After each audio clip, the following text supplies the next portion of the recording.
네, 안녕하세요. 힐링무브 자세움직임 아카데미 대표 이지환입니다. 하루 한 개씩 근육학 마스터 상지 파트 시간에서 오늘은 상완 요골근, 위팔 노근이라고 하는 근육에 대한 근육학 강의를 시작하도록 하겠습니다. 자, 지금 사진에 나오는 것이 상완 요골근인데요.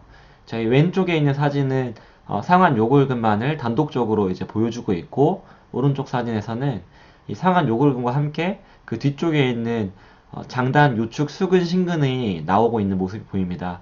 이 장단, 요축, 수근, 신근은 사실 지난 영상에서 이미 배웠던 근육이죠.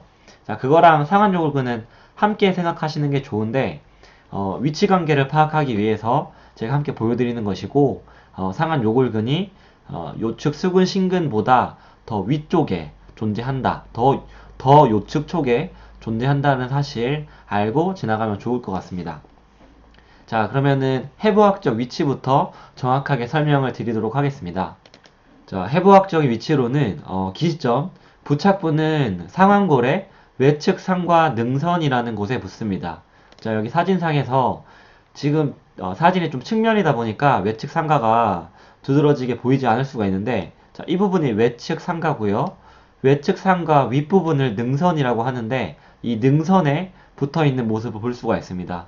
그리고 정지점은 밑으로 쭉 내려와서 요골의 이 측면에 끝나는 부분에 요골 쪽에 그 경상돌기라는 부분이 있습니다. 한글로는 이제 붓돌기라고도 하고, 한문으로는 경상돌기, 그 영어로는 스틸로이드 프로세스라고 합니다. 자, 이 부분에 부착이 되는 모습이 보이죠. 요게 이제 위팔 노근인데, 요렇게만 보면은 조금 입체적으로 보이지 않기 때문에 제가 역시 어플로 한번 보여드리도록 하겠습니다. 자, 어플에서 보시면 이 전체 근육의 골격에서 이제 측면, 정면에서 봤을 때 사실 이 손바닥에 보이는 근육들은 이제 손목을 굽힘시키는 굴곡근들이 다 이 손바닥 쪽에 있습니다. 이게 아니라 이렇게 뒤쪽으로 넘겨보면 이 뒤쪽 편에는 이제 손목을 젖히는 신전근들이 위치를 하게 되겠죠. 그 중에서 여기 이 근육이 지난주 했었던 익스텐서 카르피 레디알리스 롱거스 장 요축 수근 신근 또 그 뒤에 단주축 수근 신근이 있습니다. 그리고 그 다음에 이제 지신근이라고 또 다음 시간에 할 근육인데, 요런 근육들보다 더 가장 바깥쪽에 있는 게 바로 이 브라키알리스라고 하는 상완 요골근이 됩니다. 그래서 상완 요골근의 부착부를 보시면 자, 어디에 위치하고 있는지 다른 근육들과 위치 관계를 조금 파악해 볼 필요가 있고요. 그러고 나서 얘를 아이솔레이트 해봐서, 자, 아까는 이런 사진이기 때문에 이런 느낌으로 봤는데, 그게 아니라 더 이제 이렇게 돌려서 보게 되면, 특히 뒤에서 볼게요. 자, 뒤에서 보니까 더 잘 보일 수가 있는데, 내측 상거가 있고 외측 상거가 있습니다. 그리고 위쪽을 내측 상과 융선, 외측 상과 융선이라고 하는데, 이 상한 요골근이 외측 상과 융선에 붙어 있는 거를 뚜렷하게 볼 수가 있게 되는 것이고, 자, 요것이 밑으로 주행을 하게 되는 것입니다. 주행을 해서, 자, 여기서 이쪽에 있는 것이 척골 경상돌기이고, 여기가 요골의 경상돌기입니다. 그래서 이 근육이 요골 경상돌기 쪽에 와서 붙는다. 요골의 끝 지점에 와서 붙는다라는 걸 알고 있으시면 되는데, 즉, 이 근육은 손목에는 붙지 않습니다. 그러니까 팔꿈치의 운동에만 관여를 하고, 사실 손목의 운동에는 관여하지 않는다. 그러한 특징이 있을 거라고 해부학에서 이미 알고 넘어갈 수가 있습니다. 자, 그래서 상완 요골근의 기능은, 자, 지금 보이다시피 손목 굴곡과 손의 회내와 회외 상태에서 중간 위치로 돌아가는 것을 돕는다라고 했는데, 즉 회내 상태라든지 회외 상태에서 이 중간 지점까지 오는 것을 돕는다는 뜻이고요. 그리고 할 수 있는 게, 자, 악수하는 자세, 그러니까 악수할 때 쓰이는 동작처럼 이런 동작을 취한다는 겁니다.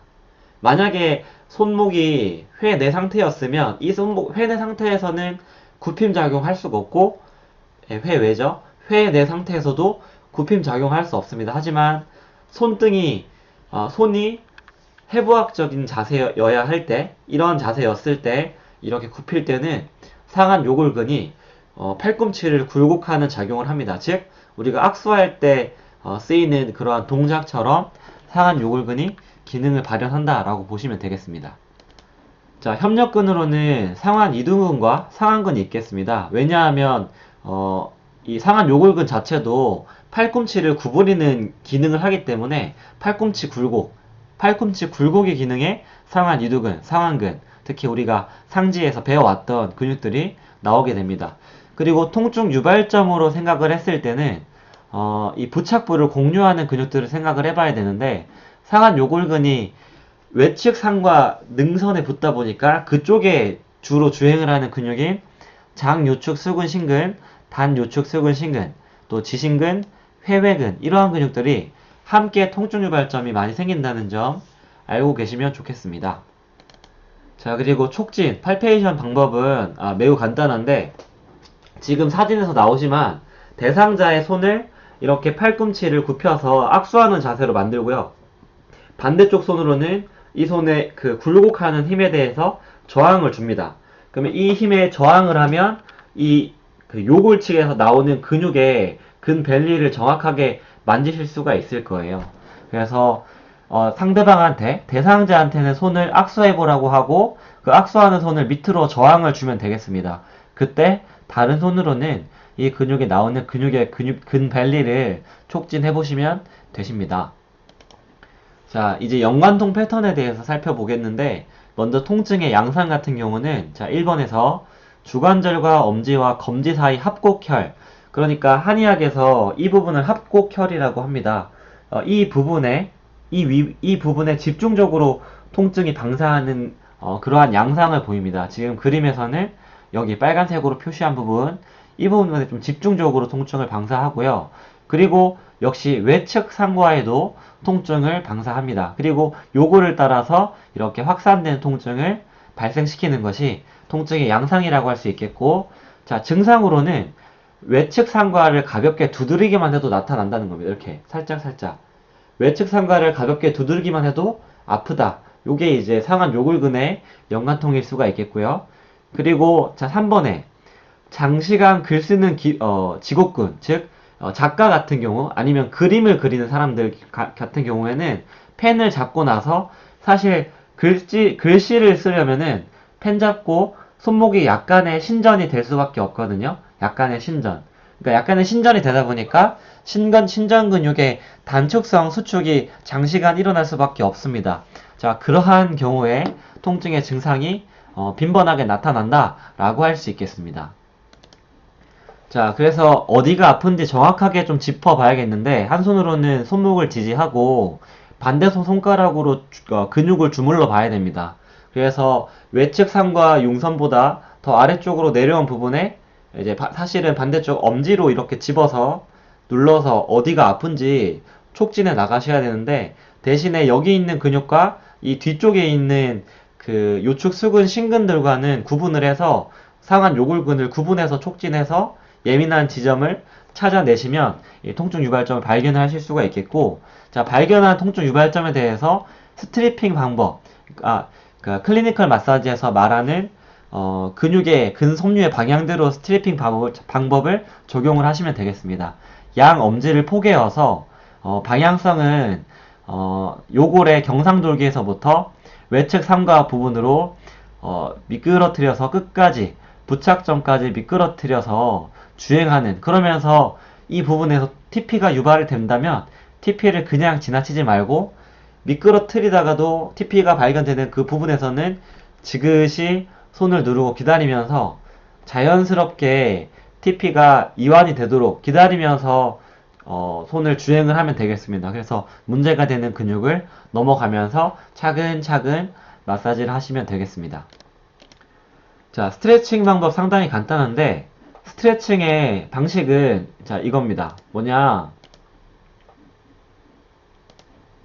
일단은 그 주관절을 신전을 시키면 되겠고요. 자, 주관절 신전, 그리고 회내, 다시 주관절 신전, 그리고 그 회내 시켜야겠고, 또 손목 관절을 장축, 그러니까 손바닥 쪽 굽힘, 그게 플렉션 하라는 말입니다. 그러면서 척골 편의를 시키면 확실하게 늘어납니다. 자, 지금 보이다시피 여기서 이쪽에서 주관절을 신전시키고 있습니다.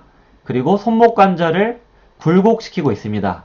자, 그러면서 그 척골 쪽으로 편의를 시키면 정확하게 이 상한 요골근이 늘어나는 방향이 됩니다. 이거는 누군가가 해줘야 되는 것이고요. 그러니까 만약에 선생님들이시라면 회원의 손을 잡고 반대쪽 손목을 잡은 상태에서 팔꿈치를 펴면서 손목을 역시 굽히면서 척골 편의를 시키면 된다. 좌쪽 굽힘 시키면 된다. 라는 것이고요. 이거를 좀 스스로 할 수 있는 스트레칭 보도록 하겠습니다. 자, 내가 스스로 손을 잡고 팔꿈치를 먼저 피고요.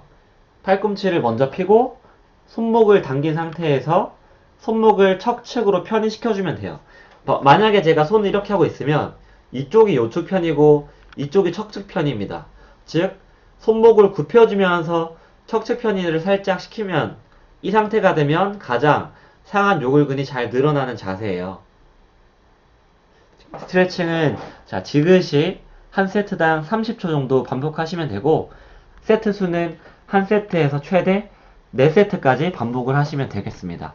이런 식으로 이 상한 요골근의 TP에 대해서 분해하시고 TP를 비활성화하신 다음에 또 근육을 늘리는 방법을 적용을 하시면 이 상한 요골근에 대해서 관리를 할 수 있게 되는 것입니다. 자, 마지막으로 활성화 요인에 대해서 설명드릴게요. 자, 왜 이 근육이 망가지는 것인가? 먼저 반복적이고 강한 악력을 유발하는 경우, 예를 들어서 백핸드를 한다든지 아니면 그 모종삽을 통해서 그 뭔가 텃밭을 가는 행위를 한다든지 다림질을 많이 한다든지 아니면 악수를 많이 한다든지 악수하는 근육이기 때문에 또 가장 일상적에서 나타나는 문제는 2번입니다. 즉 글을 오래 쓰거나 잘못된 펜 잡는 동작에 의해서 활성화될 수 있다.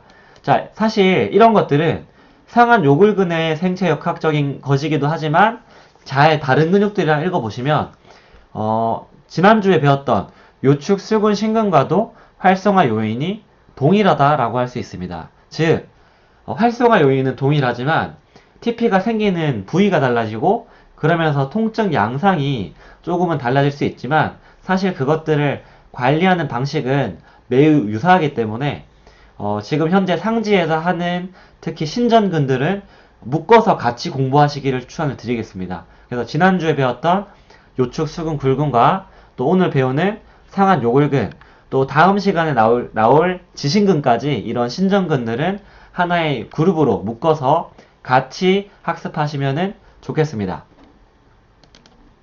네, 오늘은 상한 요골근에 대해서 공부를 해봤습니다. 제 영상 도움이 되셨으면 구독과 좋아요 눌러주시고 가장 빨리 제 영상 보실 수 있게 알람 설정까지 부탁드리겠습니다. 저는 또 다음 시간에 다른 영상으로 찾아뵙도록 하겠습니다. 감사합니다.